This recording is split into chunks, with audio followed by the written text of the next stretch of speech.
ஜிஎஸ்டிபின்னு ஒன்று இருக்கு. கோவிட் காலத்துல எல்லா ஸ்டேட்டும் கோவிட் காலத்துல பிரச்சனைகள் இருந்ததா இருக்கு.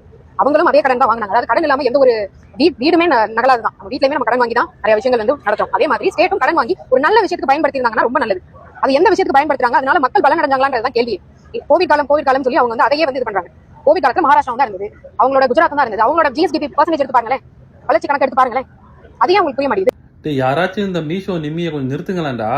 எம்மா உங்க நீதி அமைச்சர் தான் ஒரு வெள்ளை அறிக்கை தாக்கல் பண்ணாரு. அதுலதான் தெளிவா சொன்னாரு, கடன் வாங்கினது பப்ளிக் வெல்ஃபேர் ஸ்கீம்ஸுக்கு தான் சொல்லி, பெண்கள் உரிமை தொகை, உயர்கல்விக்கான உரிமை தொகை, பெண்களுக்கு கட்டணமில்லா பேருந்து, இதுக்கு தான் செலவு பண்ணிருக்கோம்னு சொன்னாரு. இன்னமும் என்ன உங்களுக்கு எப்படி செலவு பண்ணாங்கிறதான் கேள்வி. இந்த கேள்வி ஏன் உங்களுக்கு வருது? நீங்க கேபினெட் மினிஸ்டரா அப்புறம் யாரு?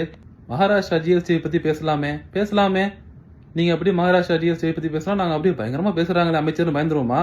மகாராஷ்டிராவோட பாப்புலேஷன் எவ்வளவு? அவங்க கிட்டத்தட்ட 13 கோடி, நம்ம பாப்புலேஷன் 8 கோடி. பர் கேபிட்டா இன்கம்ல அவனுங்க 3.18 லட்சம், நம்ம 3.62 லட்சம். கிட்டத்தட்ட ஒரு சராசரி நபர் வருமானம் மகாராஷ்டிராக்காரனோட 44,000 ரூபா கூட. நம்ம அது மட்டும் இல்லாம டோட்டல் மகாராஷ்டிரா ஸ்டேட் பாப்புலேஷன்ல 10.65% மும்பை கார்பரேஷன்ல வாழ்றான். அதே தமிழ்நாடு டோட்டல் பாப்புலேஷன்ல 8.6% தான் கிட்டத்தட்ட சென்னை கார்பரேஷன்ல வாழ்றானுங்க. அவனுங்க மும்பை கார்பரேஷன்ல வாழ்ற பாப்புலேஷன் கிட்டத்தட்ட 1.4 கோடி, நம்ம சென்னை கார்பரேஷன்ல வாழ்றது வெறும் 67 லட்சம் தான். கிட்டத்தட்ட நம்மளோட டபுள் மடங்கு பாப்புலேஷனே. இத்தனைக்கும் மும்பை கார்பரேஷன் சென்னை கார்பரேஷனோட 5 கிலோமீட்டர் சுத்தளவுல கம்மி. சோப்பு டப்பா மாதிரி வீட்டுல வாழ்வாங்க அவனுங்க. ஒரு டிராபிக் ஜாம் ஆச்சுன்னு வைங்க, நீட் எக்ஸாம் போற மாணவன் நீட் ரிசல்ட் வந்ததுக்கு அப்புறம் தான் டிராபிக்கே கிளியர் ஆகும். தமிழ்நாடோட வளர்ச்சி இன்க்ளூசிவ் growth.